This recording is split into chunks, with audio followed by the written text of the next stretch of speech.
Anthony Edwards and the Wolves have outdueled Luka Doncic and the Lakers so far in their first-round matchup. Luka put up a valiant effort in Game 4, scoring a team-leading 38 points, but he couldn't match Ant-Man's 43, and the Wolves walked away with the win. LA is now in a 3-1 hole and on the brink of elimination. Yesterday at First Take, Big Perk gave his 2 thoughts on these young stars. Anthony Edwards is different, top 5 player, and he's a better basketball player than Luka Doncic. We would never ever have to question his condition. I saw what Nico Harrison was talking about when it comes down to the reason why he traded Luka. He traded Luka because he felt that the Dallas Mavericks were not going to be able to win a championship with Luka. We all know this. I didn't feel that way watching the game looking at Anthony Edwards. I'm saying to myself, Anthony Edwards is going to win a championship before Luka Doncic. You know what's the funniest thing that happened yesterday? Stephen A was mad he didn't wear a tie and a jacket. And he's like, "Look, you can't wear that on the show." It's like, "Go, big church. Come as you are." All right, Stephen A, do you think Ant will win a title before Luka? The tough part of that question is that it takes a team to win championships. So the question it really asks is, who do you have more faith in, the Lakers organization or the Minnesota Timberwolves organization? I would have bet against Jeannie Buss to save my life because I believe in that woman. I like A-Rod's chances. He's now co-owner of the Minnesota Timberwolves. I'm not sleeping on Alex Rodriguez and Lorian and them brothers. They can do some things. Here's what I will say. A couple of things. Ant-Man is top 5. To me, he should be top 3, top 4 box office. He's spectacular. And I love him. I love everything he brings to the game. Luka. Nico Harrison. If Luka gets bounced out in the first round, Nico suddenly doesn't. The momentum. So it sounds like you're saying Ant-Man. Molly. This is just getting a little purpose. No, I'm not.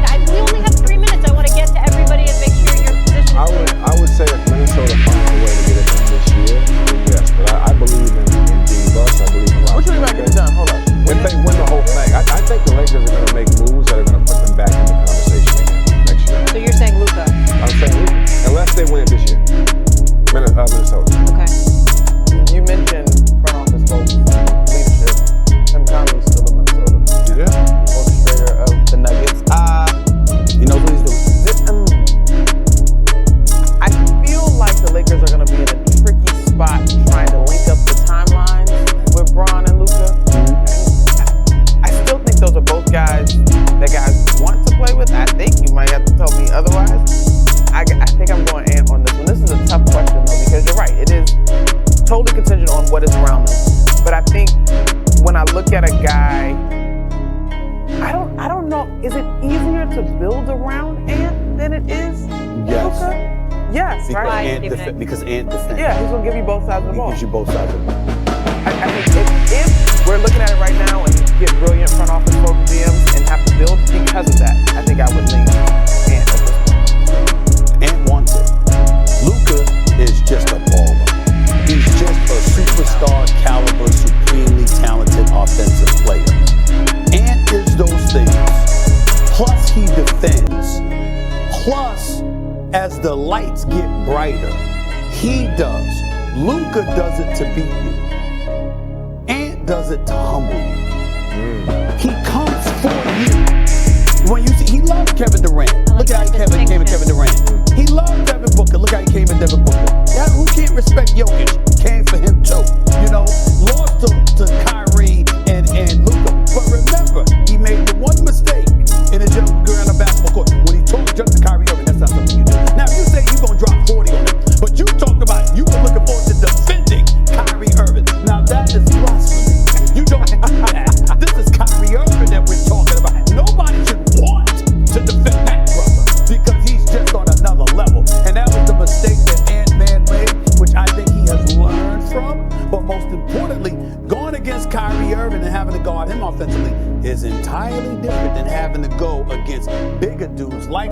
someone like Luka that can't necessarily get into the way Kyrie can. And I'm not going to call that a mistake. I'm going to call that a moment in his art. Because I think, but listen, because part of what we are praising about Luka, is that killer mentality. So yes, it sounds crazy to all of us, but he wants it. And But to say you want to guard, I got you. I want to drop 40 on the bench. Like, that's different. Because you can do, I want to guard Kyrie Irving. I don't know any. But the opportunity to He stop. had the gall to say it though. Yeah. Will Luka ever say And it? he got humble about it too. Will Luka ever say that No, about because Luka ain't trying to guard. That's why. Ant is. Luka's a superstar, we get all that. But Ant at 23 and elevated, literally and figuratively. The brother is special. Listen, Right, Ant-Man is speaking at of special, people have been waiting for this moment. Okay, Rick, he returned to Port Charles, guys, and it got violent. A must-see scene by our very own Stephen A. Goes down with that hip injury. You're rolling. Before that injury, you guys were playing well. If he doesn't go down with that injury, how did you feel about y'all chances moving forward before that injury? I'm sorry. I think we all felt pretty well. You know, we were winning at home. Obviously, the playoffs, I feel like home court advantage is one of the biggest things. In OKC, obviously, we had a 50-point loss that was crazy, but second game we came and got better. Third game, we were up. Jaw goes down, and then even the fourth game, we still competed. So it can go either way, I feel like, if he doesn't go out. Yeah, and being a young guy in the league, Ja's also a young guy, but what have you been able to learn playing next to him in these couple seasons that you've been able to be his teammate? What's some of the intangibles that you've picked up from Ja behind the scenes? Just watching him, I feel like he's one of the most talented guards in the league. Seeing how he plays in pick and roll, seeing what I could take away from his game. Obviously, I'm not as athletic as him, but I still try to see what he does on the court, how he moves on the court. I feel like his passing is one of his most underrated abilities, so just trying to take stuff from that. We've obviously heard about the dunk contest and want him in that. Is there something that you've seen him do in practice where you're like, oh, buddy, you gotta do the dunk contest? Like, is there something that you've seen that the world has not? Because the dude has bounce. He has crazy bounce. He said he might do it next year, so I don't want to spoil anything he's done. So I feel like we should just build some hype around that. He's So got to. maybe we'll see it this on the next year. We'll start that. It's, what is it, almost May? We're going to start already. I'm already joining now. Start weekend. Right now. That is not the right attitude. Scotty, obviously the coaching situation was a little bit shocking. Luckily, the Nuggets came along and took away some of that weirdness for you guys, but you guys fired Taylor Jenkins. You've got a new coach for the final 9-10 days of the season. Has there been any word? Is he expected to be the permanent coach when we start things off next season? I've been told it's still up in the air, so I'm not sure. I don't want to speak too much about it, but you know, he's a guy. I definitely liked him a lot. He was great for me. He took over the job kind of in a hard spot, but when he got the job, I felt like my confidence went through the roof. My minutes started going up. You know, I feel like I was more consistent with him taking the job. So you know, hopefully he's the guy, but I haven't been told clearly if they made a decision yet.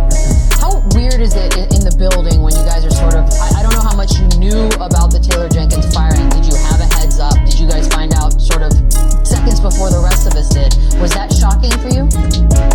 It was super shocking. We kind of found out just how everyone else did. I woke up in the morning and, you know, people were texting my phone and stuff. I thought I got traded even though the trade deadline was done. But, yeah, I just saw the news on social media, and then shortly after we got a text from the team and stuff like that. So it kind of all happened pretty quickly, but we played the next day. So it was one of those things it's like, okay, now like what's next? Yeah. And a lot of people were extremely critical of Triple J, and I think he even said he has to play better. How important to this team is his overall success, moving forward in this season? Super important. Triple J, like the engine of our team. I feel like this series was great for him just because he learned a lot. He learned how to be a focal part in the offense. I feel like in the past couple of years,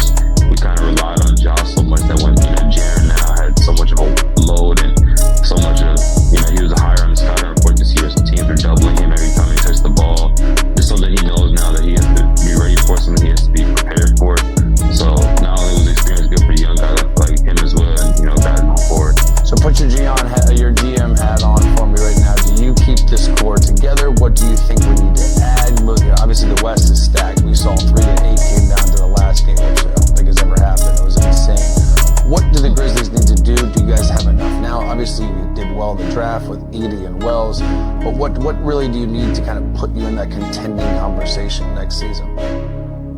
I'm not sure exactly what we need. That's why I'm not the GM. But I would say we're still a young team. We battled a lot of injuries this year. We lost, two guys that were focal parts of our roster. Jalen Wells, started for us. That was able to guard and stuff like that. So when he had a season-ending injury, it was kind of hard for us. And then Brandon Clark as well, another season-ending injury. If those guys don't get hurt, if Jai doesn't get hurt, all kind of what ifs. But I don't know. I like our team. I like our core, even though we're still young. I feel like we're still learning and we're still getting better, throughout the year. Scotty, back in November, you and your dad became the first father-son duo since '82 to record triple doubles. How cool was that to share that history with your pops? What's your favorite team? Comment below, and if you like the video, please leave a like. This really helps the channel grow and brings you even more content. Oh, and if you're not subscribed yet, what are you waiting for? Click the subscribe button and activate the bell to receive all notifications. With each game, we notice that the NBA is getting more competitive every day, and all the teams are looking for reinforcements to win the championship. And only here can you follow your favorite team daily with incredible content from different sources. Here on the channel, there are new videos every day with analysis, curiosities, and the best moments in basketball.